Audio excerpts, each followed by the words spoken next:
안녕하십니까. 역상TV 시청자 여러분들, 자기 전에 듣는 10분 한국사의 장대길입니다.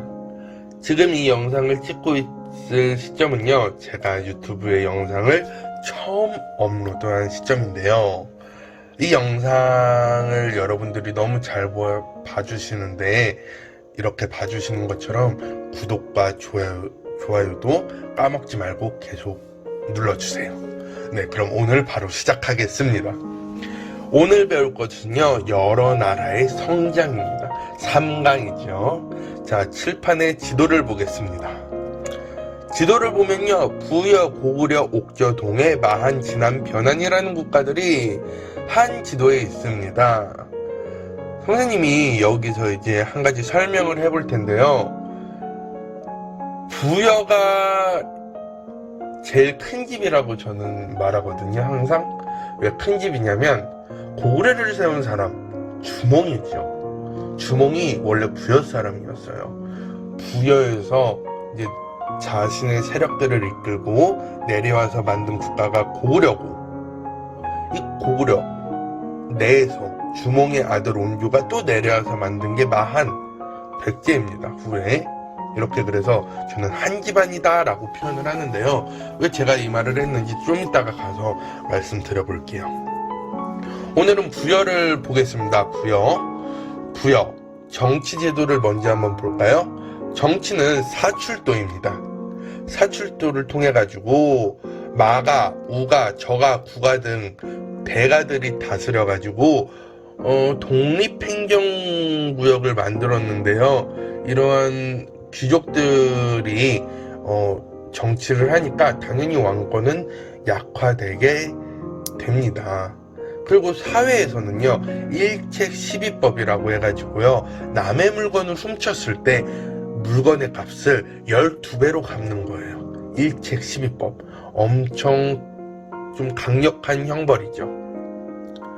이제 이 사람들의 경제를 보면요, 칠판엔 안 나와 있지만 경제생활은 농경과 목축을 하는 반목 그런 경제 체제였어요. 네, 이러한 경제 체제에서 부여는 살아갔고요. 이제 각 나라의 풍속이 가장 중요한데요. 풍속 중에서 첫 번째, 순장입니다. 순장이라는 것은 임금이 죽으면 많은 사람들이 묻히는 거예요. 임금과 같이. 좀 잔인한 그런 풍속이라고 생각하시면 되겠습니다. 하늘에서 임금을 보필한다는 명분하에 같이 산채로 묻어버리는 이런 풍속이 있었습니다. 그리고 우제전법이라고 소를 잡아 그 발굽 있잖아요. 발굽이 갈라지는 모양을 보고 점을 치는 것이 우제전법입니다. 이러한 풍속이 있었고, 시험을 준비하시는 분들은 제천행사를 꼭 기억을 해주세요. 부여의 제천행사는요, 12월 영고입니다. 12월 영고. 네. 이제 제가 아까 전에 처음 말했던 그 부여의 한 집안이라고 했던 고구려 한번 봐볼게요. 고구려의 정치 사회는요, 오부족 연맹체였습니다. 오부족, 계루부, 전로부, 소노부, 관노부, 순노부, 이렇게 5개의 부족이 있는데, 그중 계루부에서 계루부 출신 고씨가 왕위를 계속 계승했습니다. 그런데도 왕권은 약했죠. 나중에 삼국시대에 가면 왕권은 강해지는데, 아직 이 여러 나라 시기에는 왕권이 약합니다. 그래서 이러한 부족들이 회의도 해요. 국가의 중대사를 결정하고 그런 회의를 하는 것이 제가회의라고 합니다. 이제 고구려의 사회 부분을 보면요, 여기서 부여랑 똑같은 게 나옵니다. 일책12법이요. 부여와 마찬가지로 남의 물건을 훔쳤을 때 물건의 값을 12배로 배상하는 거예요. 부여에서 생활하던 사회가 고구려에서도 똑같이 나타남을 볼 수 있는 거, 이걸 보고 부여와 고구려랑 긴밀한 관계가 있구나, 한 집안이구나 라는 걸 예측을 해볼 수 있습니다. 그게 또 사실이 됐고요. 경제를 봐보면요, 고구려의 경제는 약탈경제라고 해가지고 산악지대에 위치해 있어가지고 이 밑에 있는 옥저와 동해를 많이 괴롭혀요. 그래서 많이 괴롭혀가지고 이런 약탈한 곡식들을 또 부경이라는 창고에다가, 집집마다 있는 부경이라는 창고에다가 보관을 해줍니다. 고구려는요. 네. 좀 고구려는 살기 좀 힘든 국가였어요. 처음에는 이 시대가 산악지대여가지고. 고구려의 풍속을 보면요, 서옥제라고 있습니다. 서옥제, 다른 말로 대릴사회제라고 그러는데요, 남자가 혼이 나요. 신부 집 뒤편에 작은 별채, 서옥이라고 그러거든요.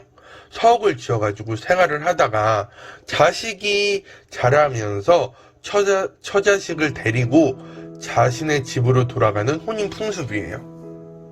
네, 이런 게 서옥제, 대릴사회제라고 또 부릅니다. 그리고 형사취소혼이라고 있어요. 아까 전에 부여할 때 설명은 안 들었지만 형사취소혼도 부여랑 똑같습니다. 형사취소혼은 부여와 마찬가지로 형이 죽으면 동생이 형수를 아내로 삼는 풍속이에요. 좀 지금 시대에선 좀 이해하기 힘든 풍속인데요, 이런 풍속이 있었습니다. 네. 그래서 이걸 보고도 부여와 고구려는 긴밀한 관계가 있었구나라는 걸 알 수 있어요. 그 다음에 옥저와 동해를 보겠습니다. 세력 범위가 좀 작은 것 같은데요, 한번 볼게요. 정치적으로는요, 군장국가여가지고 읍군 삼로가 다스렸습니다. 나라를. 왕이 없어요. 여기는 왕이 없어요. 왕이 없습니다. 옥저의 동해는요, 왕이 없다고요. 군장국가예요. 읍군 삼로. 알겠죠? 이들의 경제를 보면요, 고구려에 계속 뺏겨요. 슬프죠. 네, 고구려에 공납을 계속 바치고. 네, 근데 여기서 이제 동해에서는 특산품이 있는데 당군, 과마, 반어피 등이 있습니다. 과마는 뭐냐면 키가 작은 말, 반어피, 바다 표범의 가죽을 말해요. 이런 게 특산품이에요. 좀 중요해요. 시험 보는 사람들은 꼭 알아두시길 바랍니다. 혼인 풍습이 중요합니다. 옥죄, 특히 옥저, 민며느리제. 민며느리제는요, 어릴 때 약혼하여 신부가 신랑 집에서 살다가 성인이 되면 예물을 치르고 정식으로 혼인하는 제도가 민며느리제예요. 예, 아까 전에 선생님이 고구려에 풍습할 때는 서옥제, 대릴사회제라고 했고, 옥제는 민며느리제잖아요. 네, 말을 좀 떨었네요. 대릴사회제랑 민며느리제, 선생님이 항상 수업할 때 이렇게 가르칩니다. 거기 이름에 나타나 있는 주체가 집을 나간다. 항상 맨날 그럽니다.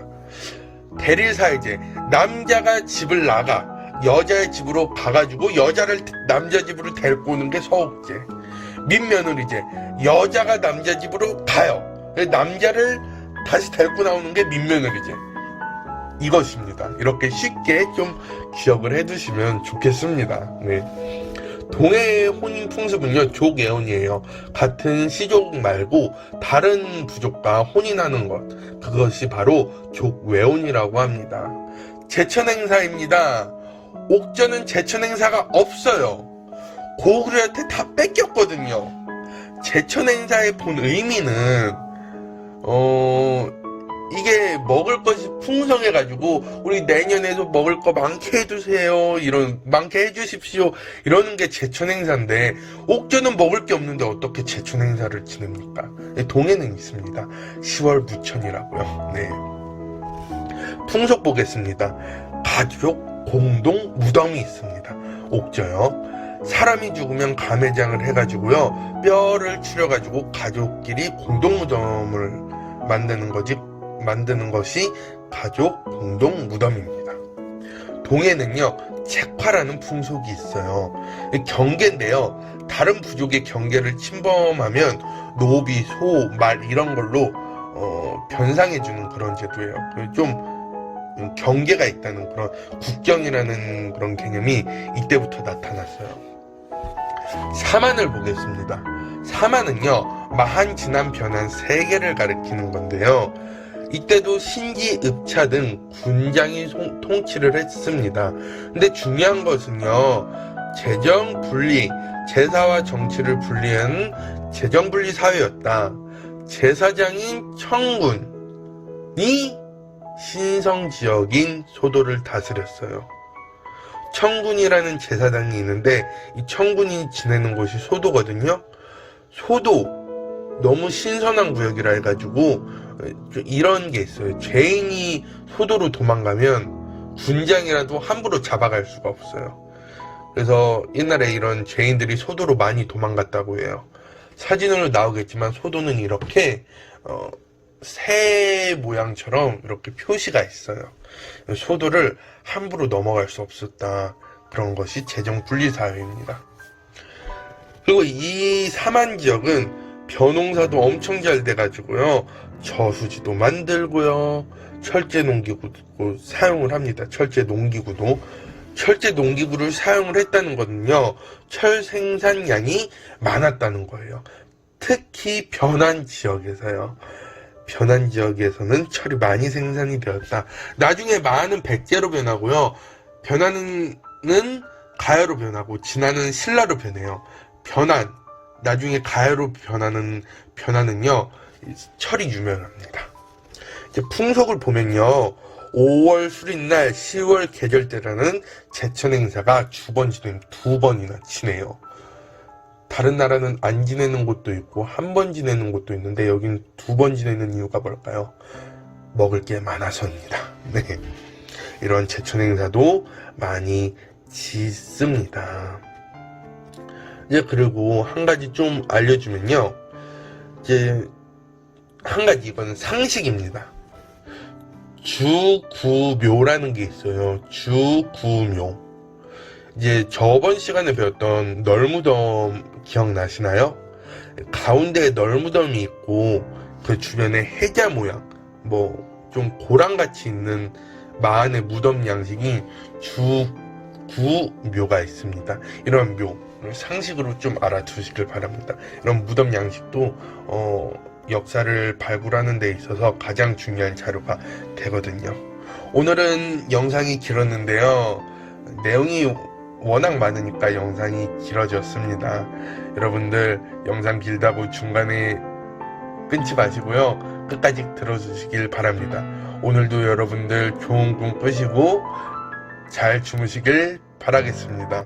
다음 시간에는요. 삼국시대로 여러분들을 만나 뵙겠습니다. 여러분들 수고하셨습니다.